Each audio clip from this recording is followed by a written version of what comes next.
ನಾನು ನನ್ನ ಸುಮಾರು ವಿಡಿಯೋಗಳಲ್ಲಿ ರಾಯರ ಬಗ್ಗೆ ನನಗೆ ತಿಳಿದಿರುವಂಥ ಮಾಹಿತಿಗಳನ್ನ ಕೊಟ್ಟಿದ್ದೀನಿ.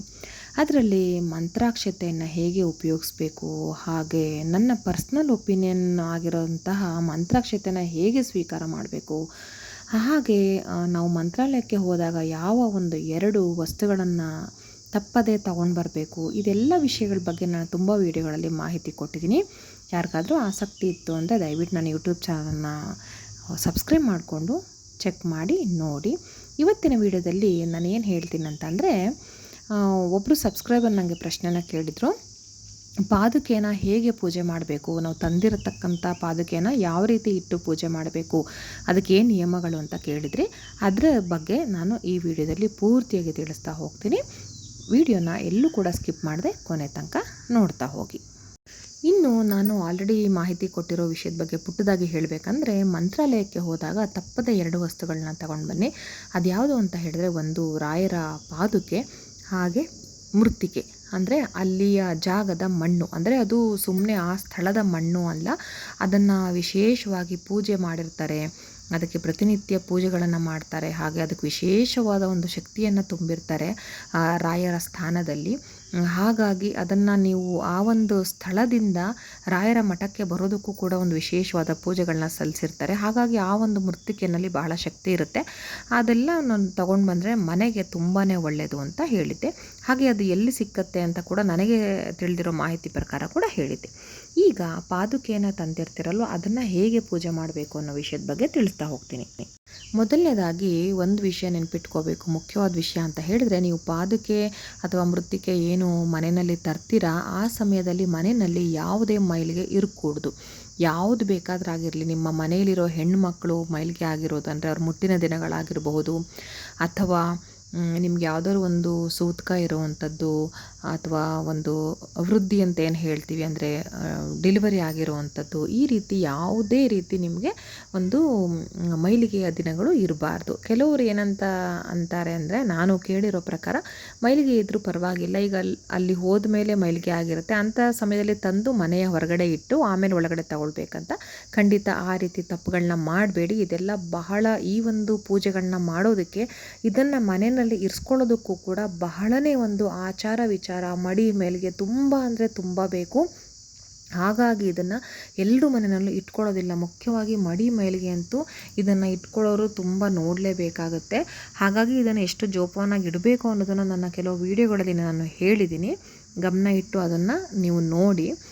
ಹಾಗೆ ಈ ಒಂದು ತಂದಿರೋ ಪಾದುಕೆಯನ್ನು ನೀವು, ನಿಮಗೆ ಹಿತ್ತಾಳೆದು ಅಥವಾ ಏನು ಕಂಚು ಅಂತ ಹೇಳ್ತಾರೆ, ಅದರದ್ದು ಪುಟ್ಟ ಪುಟ್ಟ ಪ್ರತಿಮೆಗಳು ಸಿಕ್ಕತ್ತೆ ಪಾದದ್ದು, ಅದನ್ನು ತಂದ್ರಿ ಅಂತ ಹೇಳಿದ್ರೆ ಅದನ್ನು ನೀವು ಅದನ್ನು ಶುದ್ಧ ಮಾಡಲಿಕ್ಕೆ ಒಂದು ನೀರನ್ನು ತಯಾರು ಮಾಡ್ಕೋಬೇಕಾಗತ್ತೆ.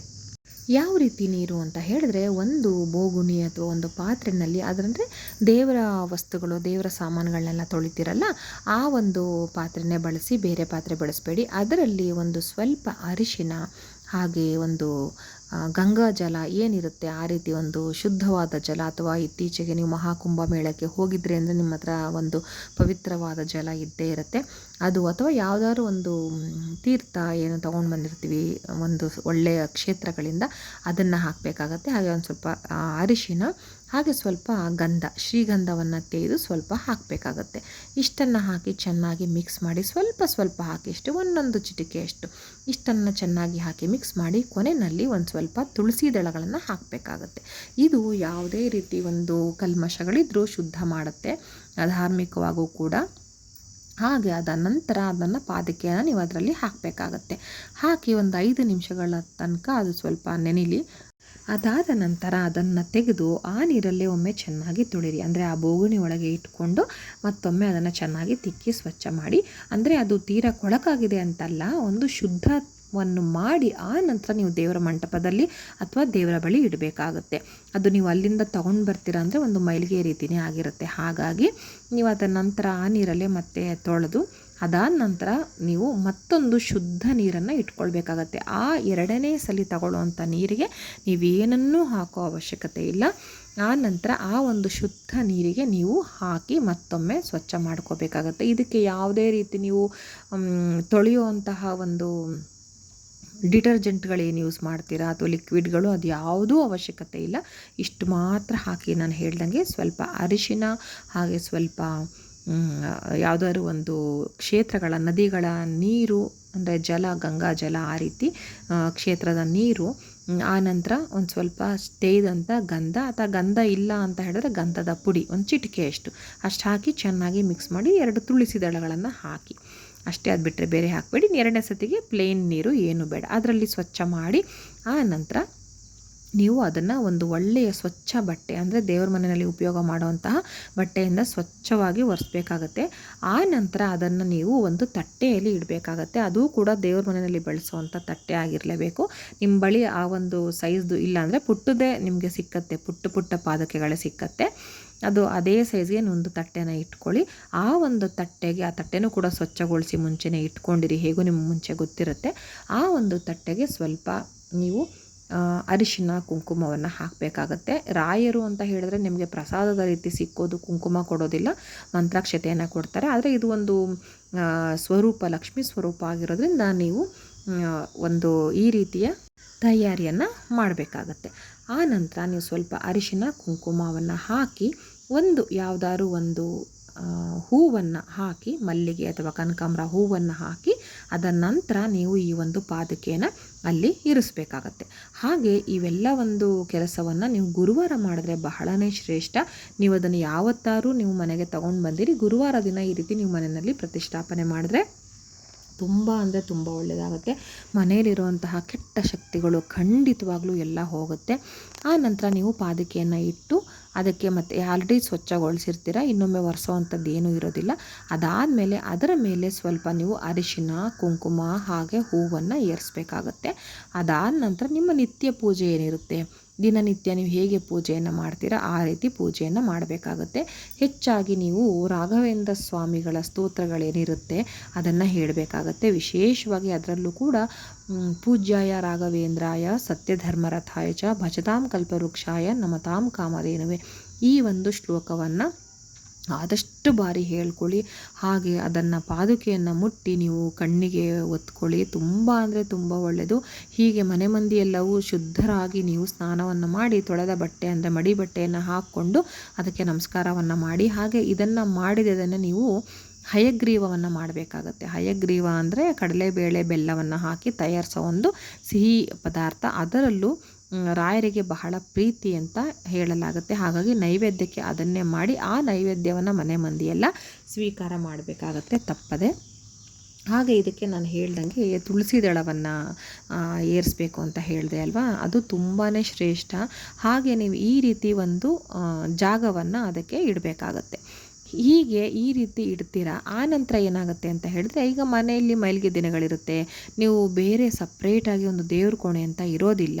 ಹಾಗಾಗಿ ಎಲ್ಲ ಅಲ್ಲೇ ಓಡಾಡ್ತಾರೆ, ಮತ್ತೆ ಒಂದು ಅಂಟು ಮುಟ್ಟು ಆಗುತ್ತೆ, ಮೈಲಿಗೆ ಆಗುತ್ತೆ ಅಂತ ಇರೋರು ಈ ರೀತಿ ಪೂಜೆಯನ್ನು ಮಾಡಿ ಅವತ್ತು ಅಲ್ಲೇ ಬಿಟ್ಬಿಡಿ. ಮರುದಿನ ಅಂದರೆ ಶುಕ್ರವಾರದ ದಿನ, ಗುರುವಾರ ನೀವು ಪೂಜೆ ಮಾಡಿದರೆ ಶುಕ್ರವಾರದ ದಿನ, ಅಥವಾ ನಿಮಗೆ ಅನುಕೂಲ ಇಲ್ಲ ಮೈಲಿಗೆ ದಿನ ಹತ್ತಿರ ಇದೆ ಅಂತ ಇದ್ದರೆ ನೀವು ಅದನ್ನು ಯಾವುದೇ ದಿನ ಕೂಡ ಪೂಜೆ ಮಾಡ್ಬೋದು.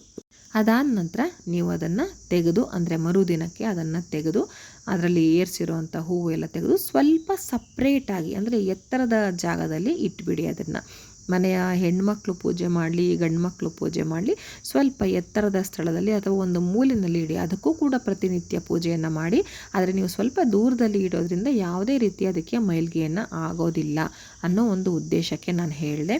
ಹಾಗೆ ಆ ರೀತಿ ನೀವು ಮನೆಯಲ್ಲಿ ಮೈಲಿಗೆ, ಹೆಣ್ಮಕ್ಳು ಮೈಲಿಗೆ ಇತ್ತು ಅಂತ ಹೇಳಿದ್ರೆ ಕೆಲವು ಮನೆಗಳಲ್ಲಿ 3 ದಿನ ಸಪ್ರೇಟಾಗಿ ಬೇರೆ ಕೂತ್ಕೊಳ್ಳುವಂಥ ಪದ್ಧತಿ ಇರುತ್ತೆ. ಹಾಗೆ ಆವಾಗ ಮನೆಯ ಉಳಿದಿರೋ ಕೆಲಸಗಳು, ಪೂಜೆ ಪುನಸ್ಕಾರಗಳು, ಬೇರೆ ಕೆಲಸ ಕಾರ್ಯಗಳು ಎಲ್ಲ ಯಥಾ ಪ್ರಕಾರವಾಗಿ ನಡೆಯುತ್ತೆ. ಅಂತಹ ಮನೆಗಳಲ್ಲಿ ಖಂಡಿತ ತೊಂದರೆ ಇಲ್ಲ.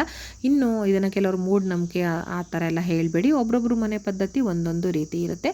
ಇನ್ನು ಬೇರೆ ಕೂತ್ಕೊಳ್ಳೋದಕ್ಕೆ ಆಗೋದಿಲ್ಲ, ಎಲ್ಲ ಒಂದೇ ಕಡೆ ಕೂರ್ತೀವಿ ಹೇಳ್ತೀವಿ ಆ ಥರ ಇರೋ ಸ್ಥಳಗಳಲ್ಲಿ, ಯಾಕಂದರೆ ಅವ್ರವ್ರ ಅನುಕೂಲ, ಇಲ್ಲಿ ಯಾವ ಇಷ್ಟ ಕಷ್ಟಗಳು ಸರಿ ತಪ್ಪುಗಳು ಇಲ್ಲ. ಆದರೆ ಅದಕ್ಕೆ ಅಂತ ಒಂದು ಪದ್ಧತಿ ಇರುತ್ತಲ್ವ, ಅದಕ್ಕೋಸ್ಕರ ಹೇಳ್ತಾ ಇದ್ದೀನಿ. ಹೇಗೆ ಮಾಡಿದ್ರೂ ನಡೆಯುತ್ತೆ ಅನ್ನೋದು ಖಂಡಿತ ಇಲ್ಲ. ಹಾಗಾಗಿ ಅಂತಹ ಸಂದರ್ಭದಲ್ಲಿ ಸಪ್ರೇಟಾಗಿ ಕೂತ್ಕೊಳ್ಳಲ್ಲ ಹೆಣ್ಮಕ್ಳು ಮೈಲಿಗೆ ಆದವರು, ಅಂದರೆ ತಿಂಗಳಿನ ಮುಟ್ಟಿನ ದಿನಗಳಲ್ಲಿ ಅಂತ ಇರೋರು, ನೀವು ಹೇಳ್ದಂಗೆ ಸಪ್ರೇಟಾಗಿ ಸ್ವಲ್ಪ ದೂರದ ಅಥವಾ ಎತ್ತರದ ಜಾಗಗಳಲ್ಲಿ ಇಟ್ಬಿಡಿ. ಅಂಥ ಸಂದರ್ಭದಲ್ಲಿ ನಿಮ್ಮ ಮನೆಯವರು ಅಥವಾ ನಿಮ್ಮ ಮಕ್ಕಳು ಯಾರು ಪೂಜೆ ಮಾಡ್ತಾರೆ ಅವರು ಕೂಡ ಅದನ್ನು ಪೂಜೆ ಮಾಡೋದು ಬೇಡ. ಯಾಕಂದರೆ ನಿಮ್ಮನ್ನು ಮುಟ್ಕೊಂಡಿರ್ತಾರೆ, ಎಷ್ಟೇ ಶುದ್ಧರಾದರೂ ಕೂಡ ನೀವು ಅಲ್ಲೇ ಓಡಾಡಿರ್ತೀರ, ಹಾಗಾಗಿ ಅದು ಅಶುದ್ಧದ ಲೆಕ್ಕಕ್ಕೆ ಬರುತ್ತೆ. ಆ ಒಂದು 4-5 ದಿನಗಳು ಖಂಡಿತ ಪೂಜೆ ಪುನಸ್ಕಾರ ಬೇಡ. ಅದಾದ ನಂತರ ಮತ್ತೊಮ್ಮೆ ನಾನೀಗ ಹೇಳಿದ್ನಲ್ಲ ಅದೇ ರೀತಿ ನೀರಿಗೆ ಸ್ವಲ್ಪ ಎಲ್ಲವನ್ನು ಹಾಕಿ ಶುದ್ಧ ಮಾಡಿಕೊಂಡು ಆ ನಂತರ ಪೂಜೆ ಪುನಸ್ಕಾರವನ್ನು ಮಾಡಲಿ.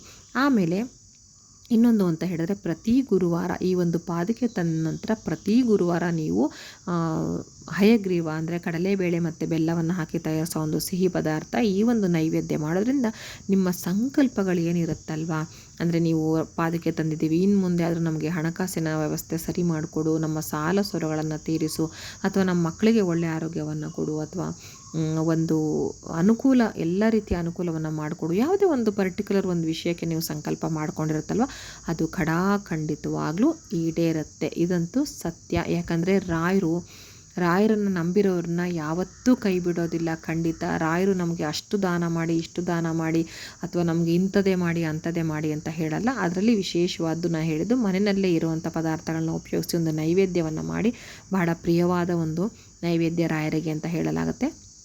ಅಷ್ಟನ್ನೇ ಮಾಡಿ ಆ ನಂತರ ಹೂವುಗಳಿಂದ ದೇವರನ್ನು ಅಂದರೆ ರಾಯರನ್ನು ತೃಪ್ತಿಗೊಳಿಸಿ, ನಾನು ಹೇಳಿದ ಸ್ತೋತ್ರಗಳಿರುತ್ತಲ್ವ ಅದನ್ನು ಹೇಳ್ಕೊಳ್ಳಿ. ನಿಮ್ಗೆ ಅದು ಹೇಳೋಕ್ಕೆ ಟೈಮ್ ಇಲ್ಲ ಅಂತ ಹೇಳಿದ್ರೆ ಓಂ ಶ್ರೀ ರಾಘವೇಂದ್ರಾಯೇ ನಮಃ ಅಂತ ಮನಸಾರೆ ಒಂದು 108 ಸರಿ ಹೇಳ್ಕೊಳ್ಳಿ. ಎಂಥ ಕಷ್ಟ ಇದ್ರೂ ಪರಿಹಾರ ಆಗುತ್ತೆ.